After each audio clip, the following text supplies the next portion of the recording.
राधे राधे। आप सभी का एक बार फिर से बहुत बहुत स्वागत है मेरे भक्ति चैनल शालू प्रिया प्रीतम भक्ति में। कैसे हैं आप सभी? आशा करती हूँ कि आप सभी बहुत ही कुशल पूर्वक होंगे।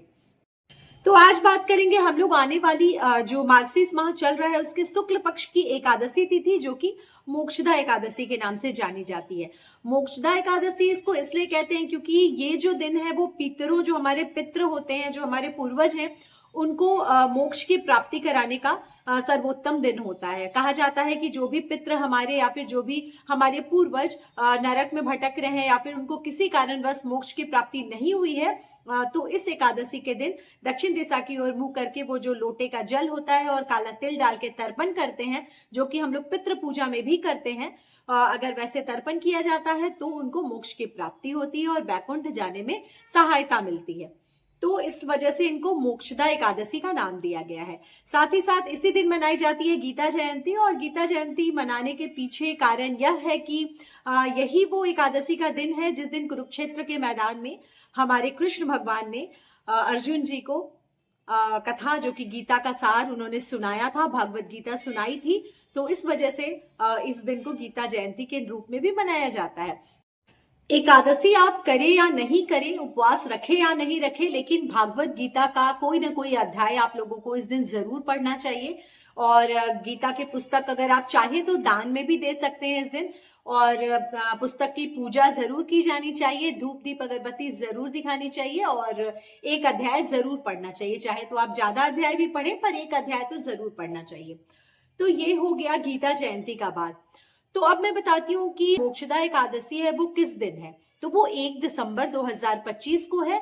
इसी वजह से 30 नवंबर 2025 को दशमी तिथि होगी और इस दिन हम लोग नहाए खाए, जो कि हम लोग एक दिन पहले नहान खान का वो करते हैं, व्रत आरंभ करने से पहले नहाए खाए करते हैं। तो नहाए खाए में हम लोग सात्विक शुद्ध भोजन लेते हैं और हम लोग एकादशी के दिन सर नहीं धोते हैं। मैं बार बार बताती हूँ अपने वीडियो में।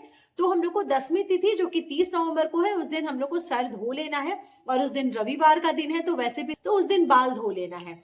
और क्योंकि जो रविवार है वो एक दिन पहले दसवीं तिथि को पड़ रहा है, तो हम लोग एकादशी तिथि को तो तुलसी तोड़ना वर्जित है ही। हम लोग दसवीं तिथि को, जो कि रविवार की वजह से उस दिन भी तुलसी नहीं तोड़ सकते हैं, तो तुलसी के पत्ते हम लोग ध्यान से याद करके शनिवार को, मतलब एक दिन पहले 29 नवंबर को ही तोड़ लेंगे। एक रविवार के दिन के लिए और दूसरा एकादशी के दिन के लिए, दोनों दिन के लिए हम लोग अच्छे से क्वांटिटी में तोड़ लेंगे ताकि हम लोग पूजा संपन्न कर सके, क्योंकि बिना तुलसी के नारायण जी को भोग नहीं समर्पित की जाती है। तो ये बात अब जरूर याद कर लें कि रविवार का दिन है दसवीं तिथि को, तो हम लोग तुलसी पहले से तोड़ लेंगे, तुलसी के पत्ते।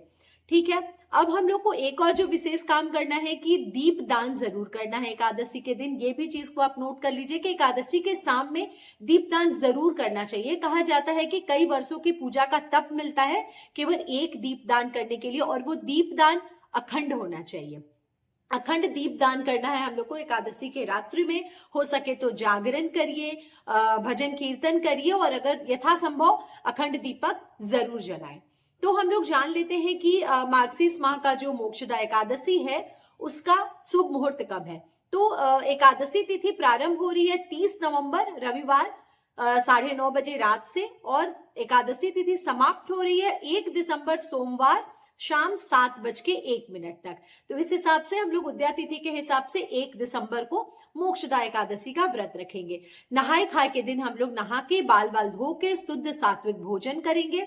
उस दिन हम लोग चावल खा सकते हैं। बहुत सारी लोगों का प्रश्न आता है कि हम लोग दसवीं तिथि को नहाए खाए के दिन चावल खा सकते हैं या नहीं। बिल्कुल उस दिन खा सकते हैं और शाम तक हम लोग मतलब जो भी सात्विक शुद्ध भोजन करते हैं, और हम लोग ब्रह्मचर्य का पालन दसवीं तिथि से ही शुरू कर देते हैं। एकादशी तिथि को ब्रह्म मुहूर्त में उठिए या फिर थोड़ा देर भी हो जाए तो ध्यान जरूर दें कि शुभ मुहूर्त में ही पूजा करें, क्योंकि उस दिन राहु काल का भी समय हम लोग जरूर देखेंगे, क्योंकि राहु काल में भी कहते हैं कि पूजा नहीं किया जाता है। और भद्रावास भी हो रहा है उसी दिन, तो भद्रावास को भी ध्यान में रखते हुए कि कितने बजे से कितने बजे तक भद्रावास है, तो भद्र काल में हम लोग पूजन नहीं करते हैं या फिर कोई भी शुभ काम नहीं शुरू किया जाता है। कोई काम अगर अगर शुरू कर चुके हैं तो आप उसको अंजाम दे सकते हैं, मतलब उसको कंटिन्यू कर सकते हैं, लेकिन आप नया कुछ भी कार्य भद्रा काल में नहीं शुरू किया जाता है। तो ध्यान दें कि एकादशी के दिन 8:30 से भद्रा काल सुबह में शुरू हो रहा है, जो कि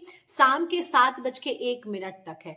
तो इस समय हम लोग पूजा वगैरह शुरू नहीं करते हैं, संकल्प वगैरह नहीं लेते हैं। कोशिश करें कि उससे पहले सुबह में हम लोग नहा धोआ के संकल्प ले लें, पूजा करें। और एकादशी के दिन हम लोग अन्न का दान नहीं करते हैं। बहुत लोग अन्न का भी दान करते हैं, पर हमारे यहाँ एकादशी के दिन फल का दान किया जाता है, पैसों का दान कर सकते हैं, आप मिठाई वगैरह का दान कर सकते हैं, लेकिन अन्न का दान नहीं करते हैं। अन्न का दान हम लोग पारण के दिन करते हैं। तो हम लोग एकादशी तिथि मनाएंगे, पूजा पाठ करेंगे, नारायण जी तुलसी माँ की पूजा करेंगे हम लोग, और शाम के समय में भी हम लोग देहरी पूजन वगैरह करके धूप दीप करेंगे।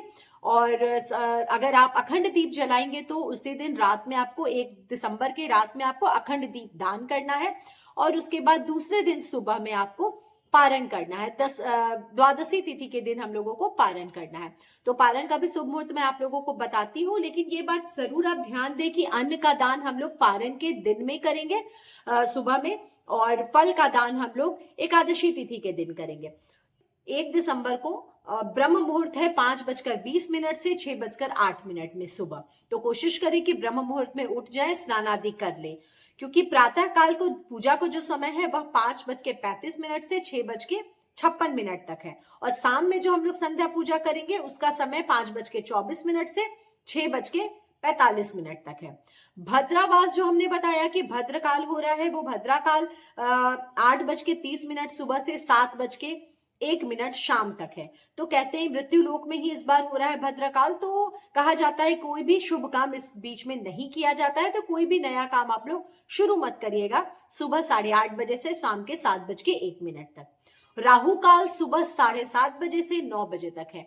तो बहुत लोग राहु काल को भी मानते हैं, तो आप लोग कोशिश करें कि 7:30 बजे से पहले उठ के पूजा पाठ का संकल्प ले लें, नहाना धोना करके अपना पूजा का संकल्प ले लें, और उसके बाद अपना पूजा आप कर सकते हैं। क्योंकि आप अगर पहली बार कर रहे हैं तो भद्रकाल में नहीं करना है, पर अगर आप पहली बार नहीं कर रहे हैं, आप बहुत समय से एकादशी का व्रत करते आ रहे हैं, तो आप संकल्प एकादशी का जो है व्रत का, वो आप सुबह में ले लीजिए, उसके बाद फिर आप अपना पूजा करिए। और दिन भर आप उस दिन खाएंगे, फल हो गया, साबूदाना हो गया, अन्न का उस दिन त्याग करना चाहिए। और जो लोग व्रत नहीं भी करते हैं उन लोगों को भी अन्न नहीं खाना चाहिए, क्योंकि कहते हैं कि अन्न में उस समय पाप का वास होता है। एकादशी के दिन अन्न में पाप का वास होता है। एकादशी के दिन स्वयं नारायण भगवान, स्वयं हमारे कृष्ण जो हमारे ठाकुर जी हैं, वो भी अन्न का त्याग करते हैं, वो भी उपवास रखते हैं। तो इस बात का विशेष ध्यान रखिए। और पारण का जो शुभ मुहूर्त है वो है 2 दिसंबर 2025 दिन मंगलवार सुबह 6:57 से 9:03 तक। तो कोशिश करें कि 6:57 से 9:03 के बीच में आप लोग पारण कर लें। और अगर पारण करने में थोड़ा देर हो रहा है तो आप तुलसी का पत्ता और गंगा जल से पारण कर सकते हैं। बिल्कुल जी, तुलसी का पत्ता और गंगा जल मुंह में डाल लें, और उसके बाद आप जब कभी हो तो अन्न जो भी आपके घर में बना हो पारण का, वो आप ग्रहण करें। एक और विशेष चीज ये है कि बहुत कन्याएं ऐसा पूछती हैं कि अगर हम लोगों को नींद आ गया, तो ऐसा है कि जब व्रत करते हैं एकादशी के दिन, उस दिन दोपहर में तो नहीं सोना चाहिए। बहुत लोग रात में भी नहीं सोते हैं, जागरण करते हैं, लेकिन आजकल रात में तो लोग, क्योंकि ऑफिस है, बहुत तरह का काम वगैरह है, तो रात का तो मैं नहीं बोलूंगी, पर दिन में बिल्कुल नहीं सोना चाहिए व्रत करके। कोई भी व्रत करके वैसे तो आपको दिन में नहीं सोना चाहिए, पर एकादशी का खास नियम है। और अगर आप मेरी कुछ वैसा दवाई या फिर कोई चिकित्सीय वैसा आपका परामर्श है अगर कि आपको सोना जरूरी है, तो आप एक तुलसी का पत्ता अपने आंचल में बांध ले, तभी सोएं। और यही चीज सेम लागू होता है पारण के दिन भी, कि अगर आपको पारण कर लेते हैं और आपको अगर नींद आ रहा है तो नींद को त्यागिए, मत सोइए, और बहुत अच्छे से आप भजन कीर्तन करके अपना समय व्यतीत करिए, लेकिन सोइए नहीं। और अगर सोना बहुत ज्यादा जरूरी है तो तुलसी का एक पत्ता जरूर अपने पास रख के ही सोएं। ठीक है, तो ये। और आप लोग एकादशी के दिन भागवत गीता का 1-2 अध्याय जरूर पढ़िए। कोशिश करिए कि पुस्तकें बांटें, और गीता का जो भगवत गीता कथा जो पुस्तक है उसको जरूर, उसका पूजा करें, टीका चंदन लगाएं, रोली धूप अगरबत्ती जरूर दिखाएं, प्रसाद जरूर चढ़ाएं, क्योंकि ये गीता जयंती है। और इसी दिन हमारे ठाकुर जी ने, हमारे कृष्ण जी ने कथा सुनाई थी भागवत गीता की। किसे सुनाई थी? अर्जुन जी को। तो इसलिए ये गीता जयंती के रूप में भी विख्यात है। तो ये हो गया पूरा मोक्षदा एकादशी का व्रत का नियम, पारण का नियम और 10वीं तिथि का नियम। तो आशा करती हूँ कि मेरा ये वीडियो आप लोगों को पसंद आया होगा। डेट अच्छे से मार्क कर लीजिए, 1 और 2 दिसंबर में कंफ्यूजन नहीं रखना है। 1 दिसंबर 2025 को है मोक्षदा एकादशी, दिन में व्रत करना है और दूसरे दिन मंगलवार को हमें पारण करना है। तुलसी का पत्र एक दिन पहले शनिवार को तोड़ना बिल्कुल ना भूलें, क्योंकि रविवार के दिन 10वीं तिथि है, जिस दिन हम लोग नहीं तोड़ सकते हैं, और फिर एकादशी के दिन भी हम लोग तुलसी को नहीं तोड़ सकते हैं। तो 2 दिन के लिए तुलसी पत्र हम लोगों को तोड़ के रख लेना है। चलिए ठीक है, फिर मिलती हूँ अपने नेक्स्ट वीडियो में। तब तक के लिए राधे राधे। आप सभी अपना प्यार बनाए रखिए।